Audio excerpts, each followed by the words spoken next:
the blood moon, the first Yes. blood moon, April 15th. You're in the desert, so you don't have to go out in the desert. Oh, I can just imagine You are your setting. living in there. the desert. One of your friends told you that God wanted to give you a word. You felt God wanted to give you a word. My friend had specifically said, go out at midnight, and that the Lord would have a revelation for me. And I didn't want to miss God. So if it means going out in the desert for an hour at midnight, I'm willing to do it. Wow. And so I went out there at 11:30, and in 5 minutes I realized it's too cold out here for just a sweatshirt. So I went back to the house, and I looked for a jacket, and in the closet there were 3 jackets, and I just, eeny, meeny, miny, moe, grabbed one, put it on, went back. My wife came out with me. We prayed for 15 minutes. She went back to the house, and I continued to pray, watching and waiting for the blood moon to come into play, and just enjoying the stars. As the moon was disappearing, the stars were coming out brighter. And I realized that as being in my backyard, I was looking into God's backyard. And it was just, I was really enjoying, that just being in the presence of His creation. And I was kind of waiting, Lord, are you going to give me a special word? Sometimes the Lord will speak to my heart and tell me to read a certain part of the Bible. Yes. And I wasn't getting this. So the blood moon came into play, and it started to diminish, and it was 12:30, and I thought, well, I guess I may as well go back in the house. I went back to the house and took the jacket off, and as I was putting it away, I noticed that inside the pocket was a small paperback book. And the first thought to hit me was, I wonder what that book is. I had no memory of ever putting a book. It had been at least a year since I'd worn the jacket. And when I pulled the book out, it was David Wilkerson's, a prophetic book that was really about America. And when I saw this, the thought hit me, does the Lord have something in this book that I am supposed to read? In fanning the book, there was one dog-eared page in the whole book. And I thought to myself, this dog-eared page, it had a subtitle that said, warning signs. And I thought to myself, this is interesting. So I read this page and a half. And when I read it, it blew my mind.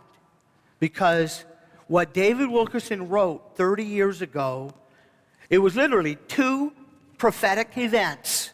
And he called them the 2 Holocausts, which were really describing 2 destructions. Not a Holocaust like the Jewish Holocaust, but 2 destructions. And he said, a little Holocaust and a big Holocaust. And the first paragraph was speaking about the little Holocaust. And he described in 1984 the events that would happen in Kuwait and Saudi Arabia 7 years later. He described the burning of the oil fields literally to the T. In fact, let me read that first paragraph. Yes, do it. Before the great Holocaust, there will be smaller Holocausts. And he only talks about this one in detail. The oil fields of the Middle East will be ablaze, and the smoke will rise night and day as a warning of the greater Holocaust to come. Now, notice what he says. The smoke and ablaze is a warning of the greater Holocaust to come. Think about that when I read the rest of this later. There will be bombs falling on oil fields, on shipping docks and storage tanks. There will be panic among oil producers and shippers and upon all nations dependent on that oil. He described what happened in Saudi Arabia and Kuwait 7 years later to the T. Wow.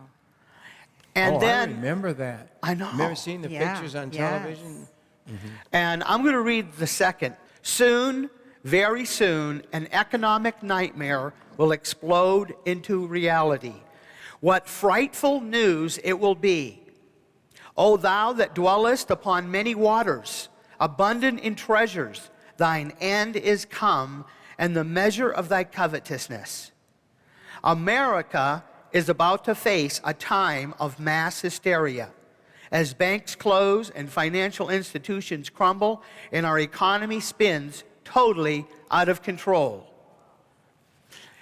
This has not happened yet. No. We've had some downturns, but we have not seen what he's describing here. The chaos that is coming cannot be stopped by our government. Ezekiel warned, "The hands of the people of the land shall be troubled. I will do unto them after their way, and according to the deserts will I judge them." These prophecies once again reveal God's judgmental decrees to wicked nations. Then he goes on to say, "Scoff if you choose, but the underlying fears about a collapse will soon become a tragic reality. Numerous cracks will appear in our fragile prosperity." You know, we're already seeing the cracks. Yeah. And our prosperity is fragile right now. Senators and congressmen will sit in stunned silence as they realize no one can stop the tailspin into chaos. "Son of man, when the land sinneth against me by trespassing grievously, then will I stretch out mine hand upon it and will break the staff of the bread." This is our crops it's talking about. The crops will fail. "And will send famine upon it, and will cut off man and beast from it." Wow. This is talking about what's happening in California. Yeah. It's talking about a famine where food is being cut off from man and beast. Well, like I was saying, if there was ever a time that God gave David Wilkerson this prophecy for, it's unfolding right here, right now. And the last two sentences are very ominous. The great Holocaust, the destruction, follows an economic collapse in America.